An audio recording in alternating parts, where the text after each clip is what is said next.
r/AskReddit. What's a fact you know that almost everyone is wrong about? There is not just fight or flight response, but also a freeze response. The muscles tense and the body goes very still. This explains why some people are paralyzed with fear, and freeze instead of running or fighting back. It is very helpful for camouflage and hiding from predators with poor eyesight. It does not work so well when standing in front of a speeding truck. It's the logic behind the term, like a deer in headlights.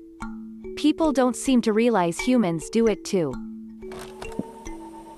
The myth of Narcissus. Most people think of it as he has fallen in love with himself, missing the distinction and nuance that he falls in love with the image of himself.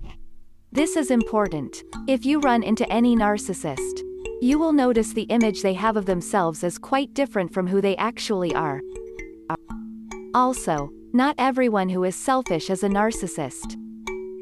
Agree. Had my first experience with a narcissistic type personality recently, and oh boy, they are frightening and nothing like what I pictured.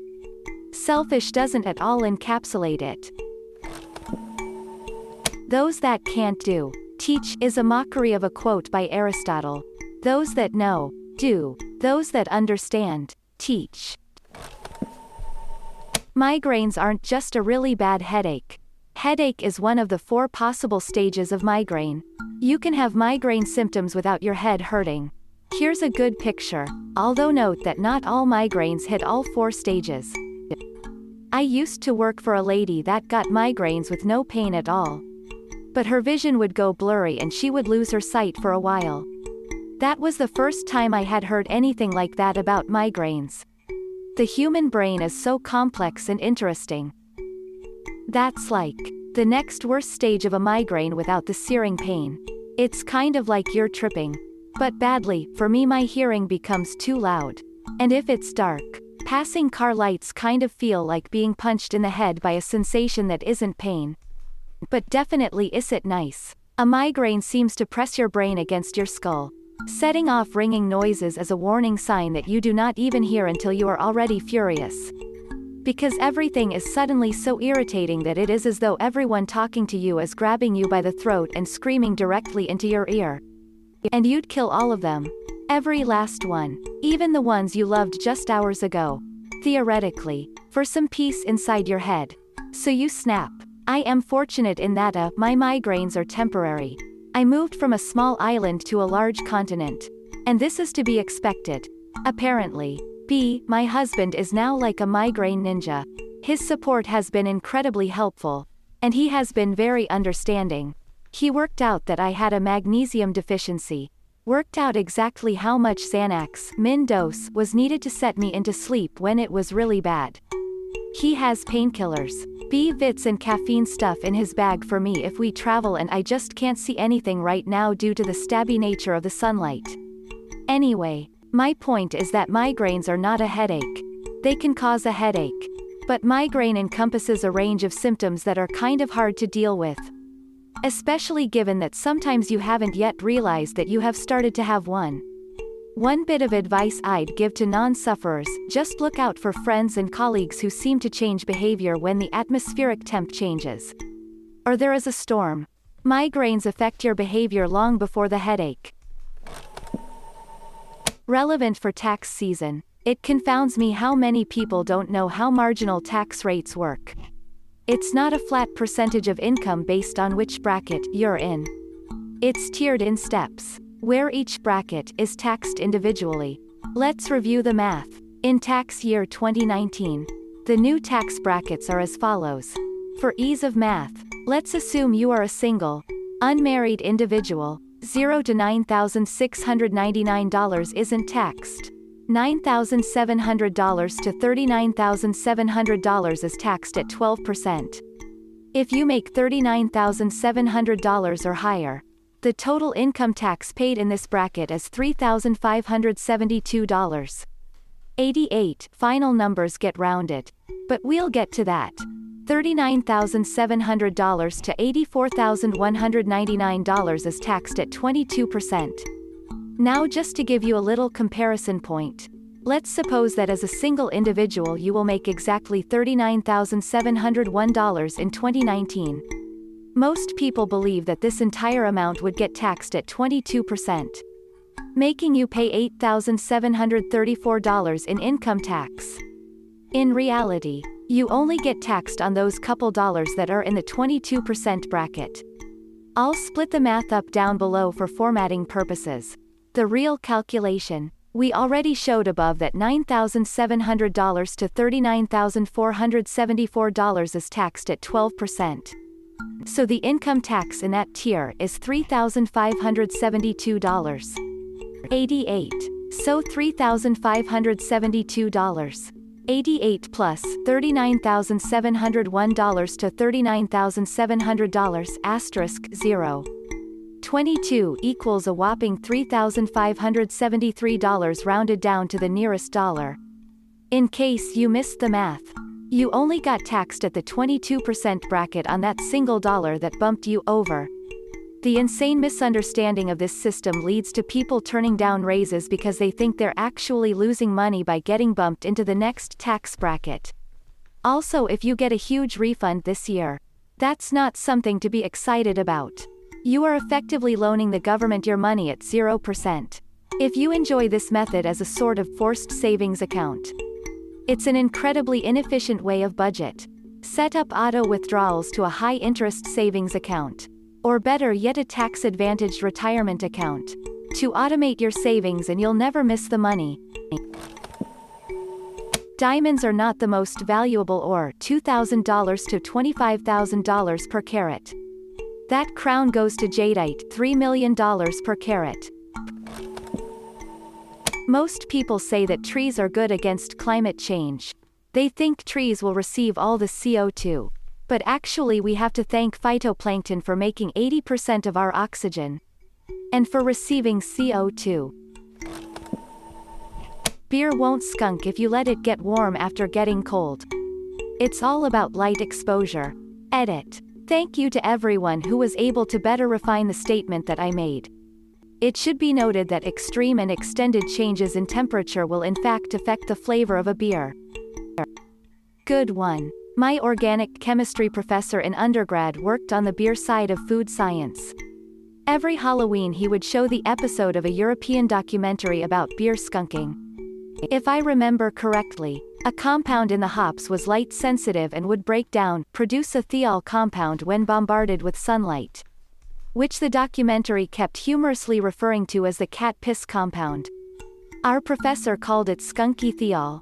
I think he developed a chemical additive that would absorb excess light and keep the thiol from being produced, but if added to beer, made the end product could not be classified as beer by the strictest definitions. The other way to slow down the reaction was using colored glass bottles instead of clear glass to try to block certain harmful wavelengths. Props to the marketing team at Corona for the lime wedge, lime juice campaign to mask the high levels of cat piss compound. Your hair and nails don't actually keep growing after you die. Your body just loses moisture and fluids, making your body dehydrate and shrink up. This gives the illusion that your fingernails and hair appear longer. And it's what made people believe in vampires or witches when they'd look at people that had been dead for days and saw their hair and nails grow. Not sure if it's for most people, but the people I've come across had this wrong almost always.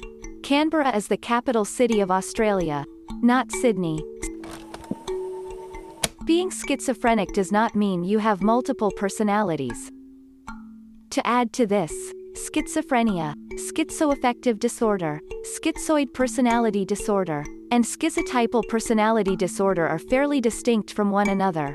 Schizophrenia is an episodic disorder characterized by psychosis, hallucinations, delusions, paranoia, etc., whereas schizoaffective disorder is more intermittent with episodes of psychosis and mood disorder not necessarily present together. Both of these are distinct from bipolar disorder with psychotic features and depression with psychotic features. Schizoid personality disorder is essentially someone who is very non-social to the point of having difficulty functioning or adjusting to changed, but is okay with that. And before you ask, no, not every neckbeard or loner meets the criteria. Schizotypal personality disorder is someone who wants to be social but has odd behaviors, magical thinking, and other bizarre behaviors that often lead to difficulty with socialization. Also, multiple personalities, formerly dissociative identity disorder, is hotly debated as to what exactly defines it and whether it's even real. Most psychiatrists characterize it as a response to very severe trauma over a long period of time. The theory is that it is a defense mechanism during the trauma which enables the victim to survive by dissociating. Basically, when the trauma is happening, the victim opens a box, and when the train ends they close the box and they make it a separate part of themselves. Eventually, they are no longer in that situation and it becomes hard to keep fully separate and thus becomes maladaptive. The goal of treatment is to help the person recognize that these personalities are all aspects of their own self and to help integrate them into being one. Water isn't actually conductive. It's the impurities in the water that allows it to conduct electricity. Edit. For those that are commenting that it can conduct electricity albeit not very well. I am aware, but it conducts so very poorly that it is essentially negligible. So for simplicity's sake, it's easy enough to say it doesn't conduct electricity. My chemistry teacher told the class this, and had some backlash, so he proved it. Then got arrested for electrocuting 2 students. They couldn't handle the shocking truth. Marie Antoinette never said let them eat cake. The first written account of this story is from 1767 and doesn't attribute the quote to her. She would have been 12 at the time, and would go on to marry Louis XVI 3 years after this quote was initially published. The quote wasn't even about cake. It was about brioche. Ostriches don't bury their heads in the ground. Singers, almost universally, have a consistent tendency to sing slightly flat, not sharp. It's due primarily to lack of proper breath support and not because they have a tin ear for music. Opera singer here. Proper breath support is based on a couple factors. First, your feet should be firmly on the ground, about shoulder width apart. You should be standing up straight, with your chest slightly lifted. Breathing should be done through the mouth into the diaphragm, the kind of breath where you feel your stomach expand as you breathe in. As you sing, you should be as relaxed as possible in the shoulders, neck, and throat. Singing power never comes from the throat. Instead, your diaphragm and obliques should firmly and consistently push the air out as you vocalize. The muscles themselves should feel firm as you push, flexing them. Note that this is a long push, not a jagged one. Doing this will allow you to sing or speak quite loudly for an hour or more without fatiguing your voice. Of course, there's a lot more to it: voice placement, resonant spaces, vowel shaping, but that's the gist. While serving on an airfield, I remember telling a non-aviation friend that there was a plane coming in about an hour from then. He said that was impossible, because the tower is closed. I explained to him that flights come in all the time when the towers are closed. Even commercial jets are constantly landing without the tower being open.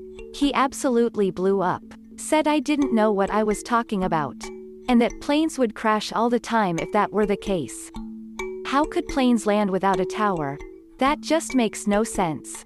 I even got my superior officer on the phone the next day to explain it and he still wouldn't believe it. I had 3 other people under me explain it to him and he still wouldn't believe it. I told him, dude, it's really simple to prove. The tower hours are posted. Check the last time a flight lands for the night and I guarantee it will be after that time. He did. It was. And yet he still refused to believe me. The sad fact is, people would probably riot if they found this out, because they'd think it was horribly dangerous. But it's been standard operating procedure for decades now and no one has even noticed. It hasn't caused a single crash. Believe it or not, it's actually safer to come in after hours because of the reduced traffic. This is not something that needs fixing. It's a very logical move. But I'll bet there are even people reading this that won't believe it. Unless you work in aviation, you probably don't know any of this. I think a good analogy would be how you don't need stoplights at every intersection. Because some intersections out in the rural backwoods don't see a lot of traffic. Just like how you don't need a tower if you have little air traffic. The Mayans didn't disappear or go extinct.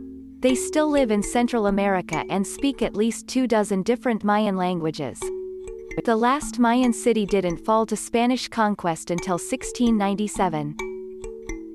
Same for Aztecs. Nahuatl is still spoken in Mexico. Leaning your head back is actually worse for a nosebleed. Classmate in early high school was prone to nosebleeds. When he noticed one coming on, he just pulled out a tissue and held it under his nose.